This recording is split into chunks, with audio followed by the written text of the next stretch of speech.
Hi everyone, I'm delighted to welcome Orlando Delcid, presidential candidate for the upcoming February 2027 elections in El Salvador.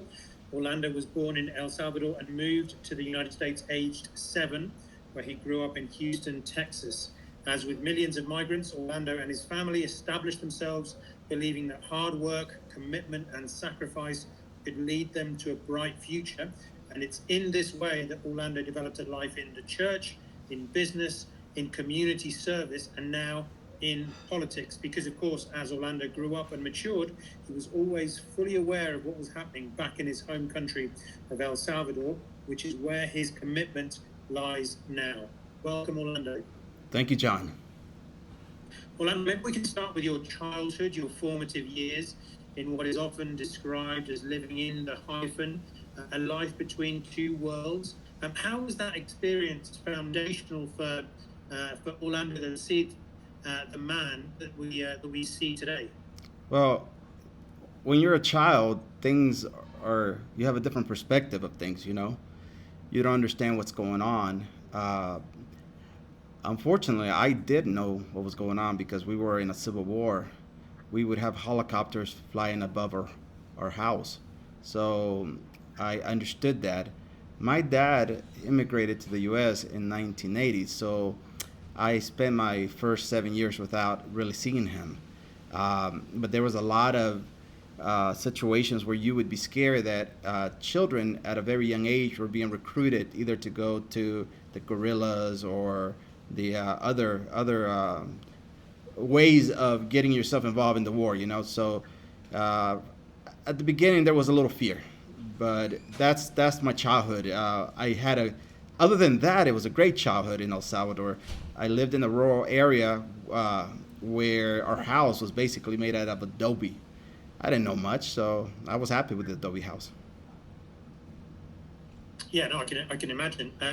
You say interesting. I mean, for a lot of people, I think even in hardship, simpler times, there's a sort of a visceral memory bank that we hold. I think because it's childhood as well, but because it's time no longer held. Interesting what you say about the fact that you did know what was going on. Of course, the civil war in El Salvador in the 80s is an inescapable point of history, right? I mean, it still has its repercussions today, not just in El Salvador. I mean, in many ways, what continues to take place in El Salvador is inextricably linked to that period, but of course to the migrant experience, specifically to the El Salvadorian migrant experience in the United States as well. Can you just give us a little bit of context? What brought that civil war about? What were the drivers towards it, and what was taking place in a country context, in a social context in the 80s when your father and then you and the family moved to the United States? One of the things that we focus on a lot of times is where we're at the moment, but we never go back to where it came from, where it started. And this could be traced back to 1932, where General Maximiliano did something very egregious in our country. He ordered the slaughter of indigenous people. It is said that almost 40,000 were killed. And these were people that were complaining because of the treatment and so on. And so you think that killing people is going to get you the results. Well, from there, very few powerful families took over basically the country.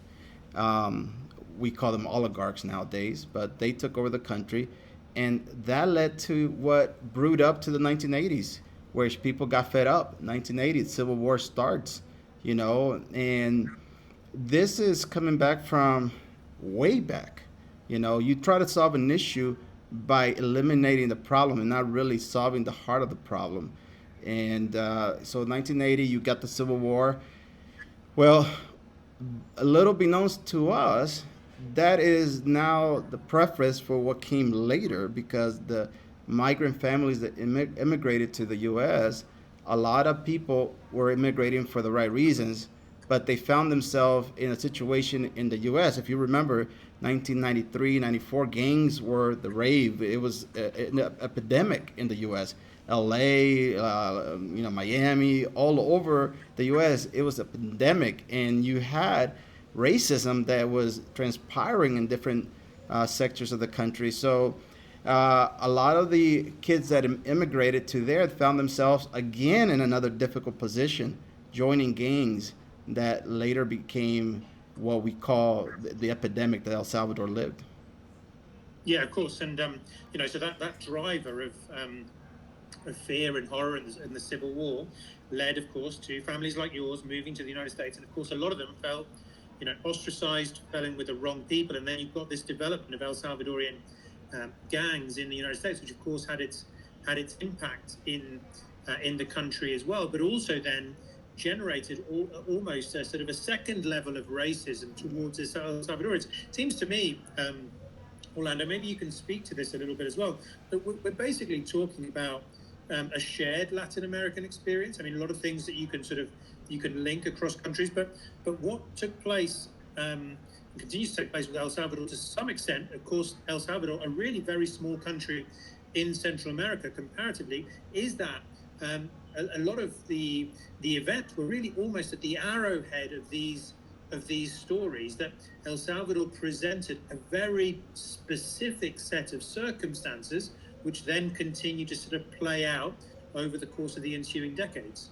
Oh, absolutely. This is one of the things that is either a negative or a positive for a country, because a small country can move faster than a bigger country could, but it could also move the opposite way, where you have the violence and that spreads quicker. Because when the people, you remember Bill Clinton started to deport a lot of people to El Salvador. At that time, nobody thought nothing of it. They were like, well, they're deporting our kids that went and so on. But those kids came back and found that their fathers had been killed, their families were destroyed. I mean, so much pain. And they came with a different mentality. And this is the danger of introducing foreign concepts into a country that is so small, because you had the other kids that did not have the malice to them. And these kids that came with gang mentalities dominated the mentality of the younger kids and made them seem like you have no choice. And that's really what brewed up. That's what really the seed that we planted. So there, when you don't treat the circumstances in a small country, then you can wait for results to burst overnight. And basically, think about what happened in El Salvador. We had gangs burst overnight, but we also had peace burst overnight. Yeah, it's interesting, isn't it? The almost, as you say, the opportunity in a small country, and of course, and I'm sure we're going to get to this, but a lot of what's taken place in the last few years now in El Salvador under Nayib Bukele, this huge transition from a sort of highly violent, highly dangerous, highly insecure society to something which has had a complete U-turn in a short period of time. That's now, people internationally, politicians internationally have certainly taken notice of that, and it's become almost an exportable context. But we'll get to that in a minute. Just going back to the 90s, I mean, it's interesting what you say, because basically what we then saw was, you had these sort of the civil war in El Salvador in the 80s, and then you had the sort of the growth of this emerging youth in the United States, which in many ways, or to a significant extent, has found itself sort of criminalized. And then in the 90s, what we see is that criminalized generation deported to El Salvador, a country which really wasn't geared up to being able to manage to absorb or to negotiate this mass influx of criminality into its space, as you say, under Bill Clinton and then onwards. Oh, absolutely. I mean, in 1992, there was an Accord of Peace signed in Mexico. And, you think that because two groups are fighting, you got the guerrillas and you got the military fighting, and you come to an agreement, you believe that's it. It's problem solved. Problem only begins because you have no idea of what the damage you have caused, and that damage has to be done through a method that has to hit the heart.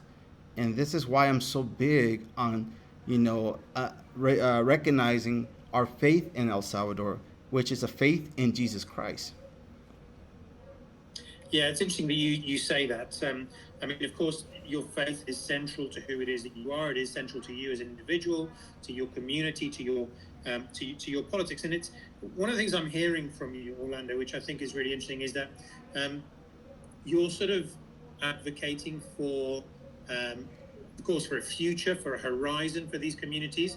You understand that almost a sort of a point of trauma and violence can be undertaken in an instant, but actually the healing has to be long-term, has to be generational. And I think that's, if I'm hearing you right, I think that's where you and your candidacy sort of comes into El Salvador at this particular point. It doesn't sort of necessarily say that what's taken place in the last few years is problematic, but it says that wasn't enough. We now need to focus on driving forward El Salvadorian society to generating hope, to generating economic opportunity for the medium and long term, and that needs a different vision, a different gaze from politics in the country. Well, we have a perfect example. Like I said, you sign peace accords. You would think that resolves everything, and it didn't. It only made it worse because you got to look at what you do. And you think, oh wow, the results. There's no more fighting between the guerrillas and the military. Okay, we're good back. We're good. We're back. But think about the kids. Think about the youth. We're experiencing right now in El Salvador some very heavy stuff with depression because in the past people would have the ability to be in survival mode, right? They would see somebody get killed that is a family member, yet not have the time to mourn because they're thinking I'm next, right? And once that's over, and you have time to reflect, I no longer have the love of my mom here. I don't have my dad here. Where do we go from here? And I would say that you have to solve that problem almost in a way that it's supernatural, just like the peace came about. Then that part needs to come, and I'm a big advocate that the only way to do that is through Jesus Christ. Yeah, I mean, basically, of course, the country was living through systematic national trauma in the 80s with the Civil War, and then that continued into this emergence of the gangs, which were absolutely central to the El Salvadorian experience, of course, in the early noughties. I mean, it was impossible. It infected absolutely, tell me if I'm wrong, it infected all aspects of culture and society. And now that we're emerging from that landscape, what you're sort of proposing is that we need to deal with the systematic national trauma that is emerging from this, both the lost generation of individuals that are in prison, but the effect that that's had on society, and what happens now to this next generation. What are their hopes, dreams, and fears going forward, if I'm right? Absolutely. I mean, that's not the job of the government. The government's job is to provide security. The government's job is to ensure that there is a platform where people can be safe and not have to worry about that. But the other part is what the citizens have to do. We can't blame the government for everything that's happening. We can't blame them because, there is, for example, lack of economics in the country. Those are shifting factors.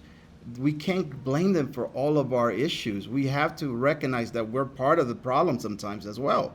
And we have to bring a solution that is going to be permanent. When somebody gives their life to Jesus Christ, they're making a commitment to start looking at life differently and accepting something that is so vital, which is forgiveness. And so that message for me is very essential. Faith will have to overcome all fear. That's interesting. It's almost John F. Kennedy's line about ask not what your country can do for you, but what you can do for your country. And there's this, I mean, you're sort of lifting up the citizen in a way to help them recognize their social responsibility and using the church almost as a point of organization and hope within that, as a point of infrastructure that can then draw people in, bring them together into this sort of new phase of life in El Salvador. Maybe, Orlando, maybe you could just speak a little bit of how sort of the church and politics sort of coexists for you in your vision of what comes next for the country. Well, I mean, the main thing about I think we have a bad concept of what the church is. We think it's the buildings. We think all those magnificent buildings that we build. I'm talking about the human person that has made a decision to serve others. Serving others is the base of anything. Jesus said that we need to serve others. You know, he said, I came to serve, not to be served. And interestingly enough, King of Kings tells us that that's his model. Why wouldn't we listen to that? You know, if we serve others, that person is going to see the love of Christ through us. A lot of times we're trying to get people to see the love of Christ through rituals and prayers and this and that. Although prayer, fasting, all of that is part of our walk, but serving is where it's really at. We need to recognize that there are a lot of people that could benefit strictly from us being proactive in serving them.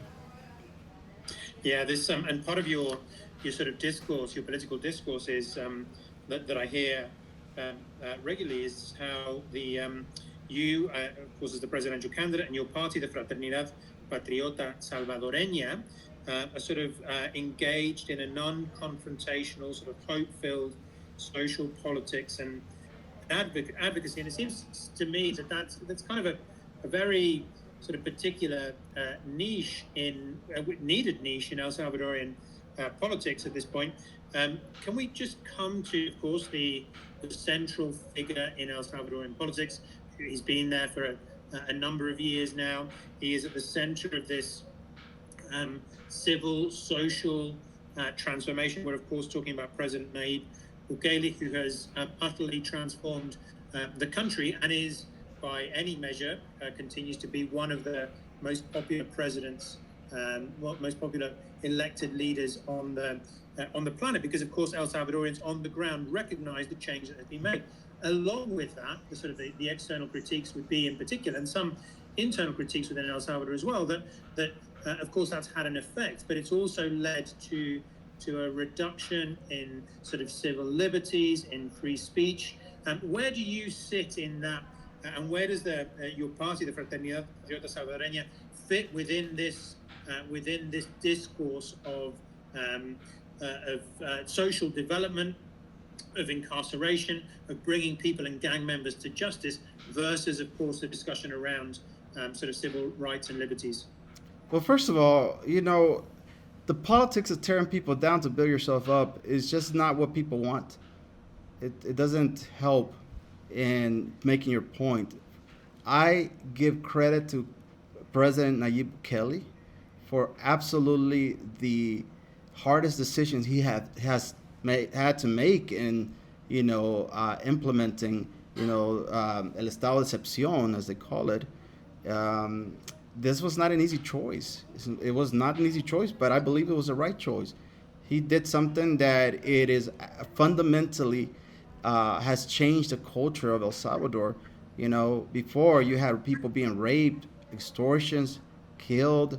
There was no value for life, and I saw something in him when he started giving the glory to God. And when he started doing that, I said, that man is going to go far. I said, that man understands that if God is placed before anything else, then God is going to be pleased and give wisdom to deal with circumstances. But let me go back a little bit further as well, because I want to give the Salvadorian people credit, because they had the grace of God in them to elect President Bukele. You see, they made a choice that was not the obvious choice at that moment. President Bukele was not Bukele at that time. He was just a candidate that truly had to fight to get a spot. And God gave people the wisdom to vote for him. Imagine that. And because people voted for him, I want to tell them they are as much a part of the change as anybody else. But going back to my point, President Bukele said what has happened here is a miracle. So if that is the case, then we gotta think that if we seek God in our decisions on what's coming, then God will give everybody the wisdom to be able to make the choice. So I would say, listen to what the message is, take in the good, separate what you don't like, and then make a decision. But with President Bukele, let me tell you this. In my personal view, he is a tremendous leader. He is a man of God. I want to congratulate him. His wife is a woman of faith, a woman who has prayed to God. And let me just say to her, God will listen and he will answer your prayers. So there's a lot going on there. Yeah, interesting. Can we just go back into the personal for you a little bit? Of course, we spoke about you growing up and making your life in the United States, but still having a relationship, of course, with both countries. Can you just talk us through at what point you decide that your sort of future, in particular your political future, lies in El Salvador, and the personal choices related to that? Can you just talk us through that timeline, that point of awareness for you, and when you start to make the decisions to sort of give back to El Salvador, the country, of course, of your birth? I was actually more focused because I lived in Houston, and I was focused more on figuring out how I could do international business in Brazil. My wife is from Brazil, so we flew back and forth to Brazil, and we were looking at different options over there in Brazil to see if there was any opportunity. So El Salvador was not necessarily in my mind for business or for politics. And going back to what you do when you're doing, ministry, or you're doing anything related to ministry or giving back to the community, then you find things that you were not looking for. So one day a missionary says, "Hey, we're gonna do some crusades in El Salvador. Why don't you go visit with us?"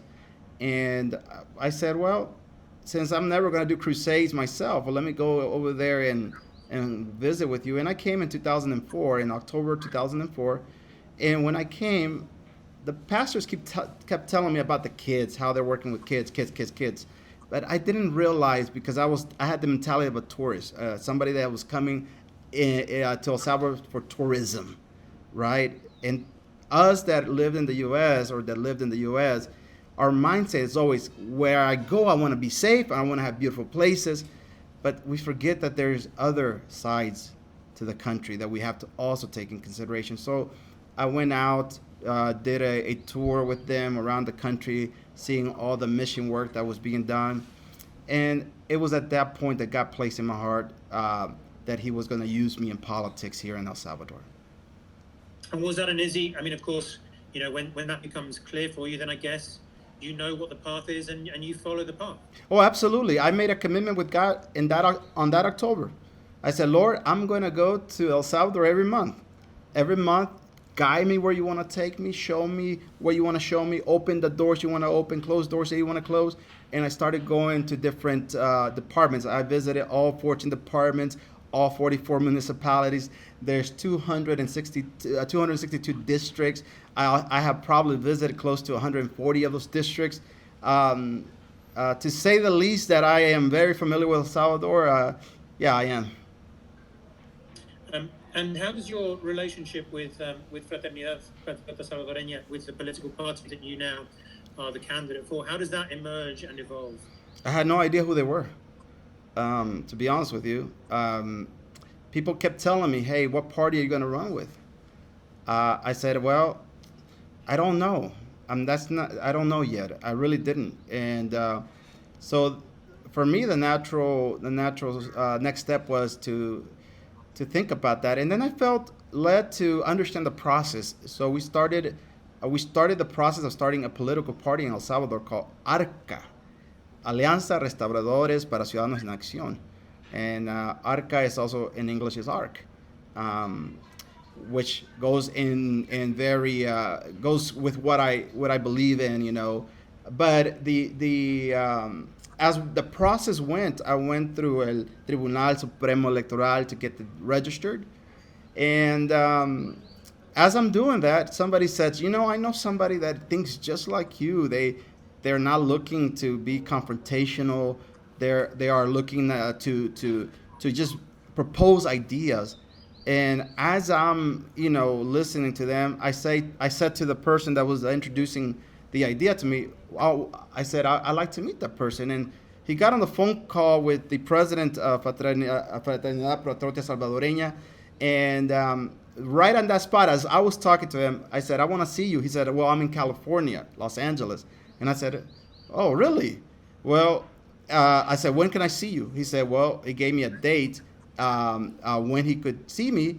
And as he gave me the date, I was on the phone booking my ticket to go see him. And I went to see him right away, and we talked for 7 hours. Now, talking for 7 hours is not my thing. I talk to people for 3 or 4 minutes. Let's get it. Let's figure out what we want. Let's get it done.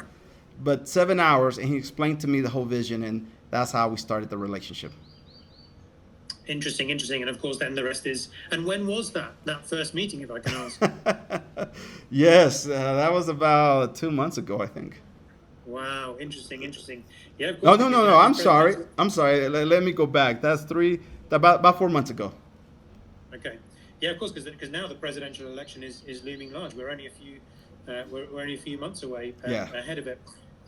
Orlando, can I ask you, because of course, I mentioned before that President Nayib Bukele is one of the most popular presidents on the planet. So it's difficult to see a landscape in which he doesn't win the next election and get a majority or a super majority again. So what is your hope for your candidacy and the party in the Fraternidad Patriota Salvadoreña at this election? What are your tangible, your goals, your points of impact of what you want to drive forward and hopefully emerge, on dry land with once the vote takes place in February?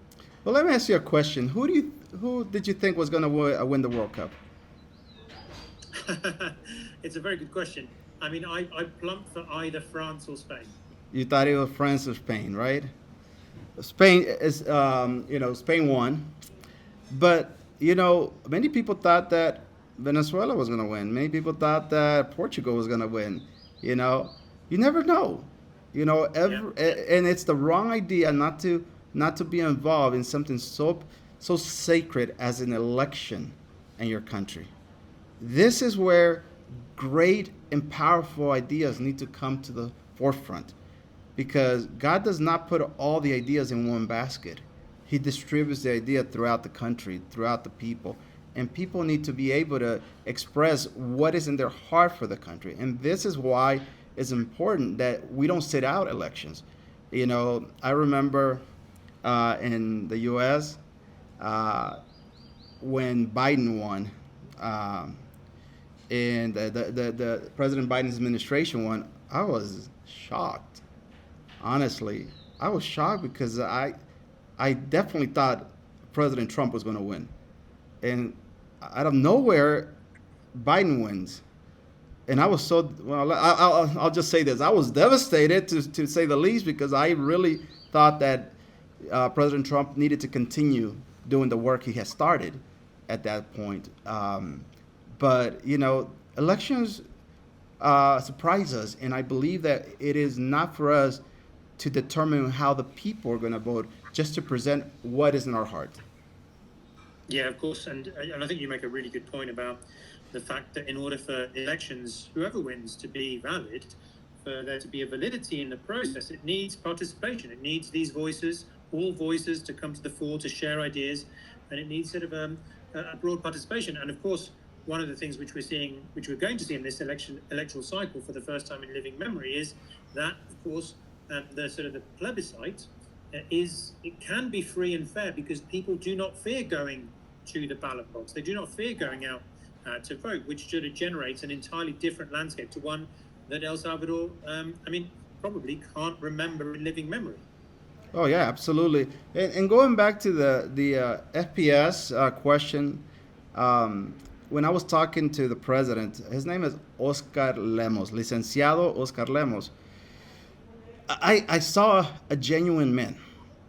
And he said, Orlando, if you are our candidate, because there was 4 other people that were, in the process.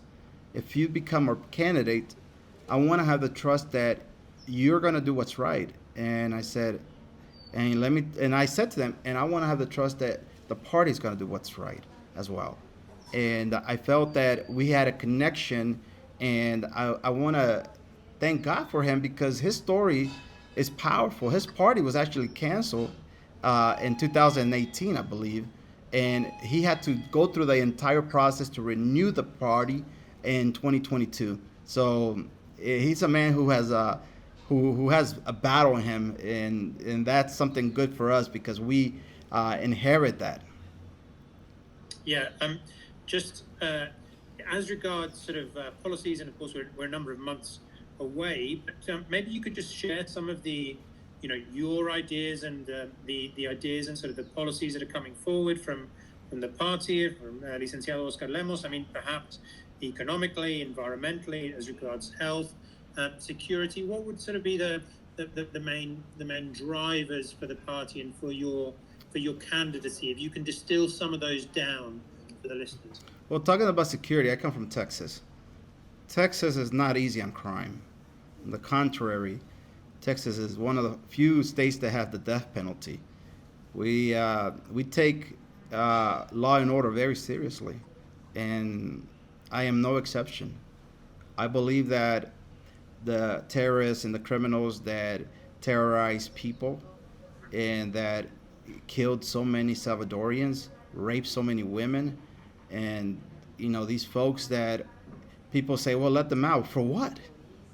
Why we would let people out that have done heinous crimes like that? They, and you hear my faith. If they were not in jail, they would not be serving Christ. They would not be seeking to change their life. Sometimes you have to be, processed to be able to make a change. And so I believe that as a presidential candidate, my message is always going to be on point, that we cannot allow for any one of those folks to come out. On the contrary, we got to finish the job. There's still people that are, that they're hiding in Honduras and Guatemala, probably Nicaragua, that are fleeing in the U.S. We need to bring them back, and we need to have them face justice here in El Salvador. That is one of the main drivers for people's, people here in El Salvador and for the people abroad, the diaspora. They want to make sure that we are secure. Now, when you're secure, there's a next step. You can't just focus on one step. There has to be priority, priority, priority, priority. It just cannot be one. It has to be an influx of priority. My saying is El Salvador first. That is my saying. El Salvador primero. I believe that everything we do is to the benefit of El Salvador. The next logical byproduct of growth, right, of security, is that what you used to be able to buy with 25 cents now require $1. But you're not able to make $1, you only make 25 cents because prices have gone up. And this is not due to the country. This is due to many factors. But El Salvador imports way too much products. So a car that would cost $2,000 in the U.S. costs $8,000 here. Why? $2,000 to buy it over there, $2,000 to ship it here. Then, all the taxes you have to pay to bring it into the country, plus another $2,000 of profit for whoever sells it. And people make $400 or $500 a month, $6,000, $7,000 a year. That means that there's not an opportunity for a lot of them. The problem in El Salvador is not unemployment. Unemployment is very low here. The problem is the living wage. And that's something that I will really work hard to set principles and platforms that will solve that issue. We're not a big country. But I call ourselves a diamond. We're the diamond of Latin America. I keep hearing that we're the flea of Latin America. We're not the flea. We're the diamond. We're a diamond. And one of the things that I know is that where I come from, the Houston metro area and surrounding areas, it's bigger than El Salvador. So I'm not frightened by the country size. Yeah, so there's, I guess to taper things down, I would say, and again, tell me if I'm wrong, but really you are of course, religion plays a central part in your candidacy, and of course in your party as well, in the Fraternidad Patriota Salvadoreña. but you're also very emphatically a law and order candidate and a cost of living candidate. Would that be right? Oh, absolutely. No doubt about it. What I want to see when I say El Salvador primero, El Salvador primero, El Salvador first, what I'm saying is there's people here, right, that need our attention because we have already set together a plan in El Salvador to deal with making different areas of the country for tourist purposes very beautiful, and I think we gotta continue that. We gotta continue building the airports. We gotta build railroads. We gotta build so many infrastructures in the country that will produce jobs, that will produce enthusiasm. And as I go through those things, I want to include the people that never had the chance. Let me just be clear. If you go to the U.S. and you make $18 an hour, you're already at an advantage because you're coming to a country that makes 14. The citizen make $14 a day. There's a. I'll give you a perfect example of this. If you go to Olive Garden, I don't know when the last time you were in Salvador, but we have. I call El Salvador a little mini U.S. because there's so many of the main companies. You got your Starbucks, your KFCs, you got all the major chains, right? So you go to Olive Garden and you order a dish. Your dish is about $21 to $31, or to $28, let's say. Okay, tell me when in the world is the person working there that makes $14 an hour gonna be able to afford one of those dishes? It just doesn't happen. So if you're working in a place that you can't even afford the food, those are the things that I want to change. And I'm pro business, by the way. I have no issue with Olive Garden charging $21. My question is, how do we? It's not even a question. Is what my proposal is: bringing everybody to a standard where they can contribute towards the bigger economy. Yeah, of course. There's an implicit kind of social inclusivity in what you're arguing there, right? Oh, absolutely. Which starts with economic access. Absolutely, economic access is underrated. It is. That's a good political slogan. I like it.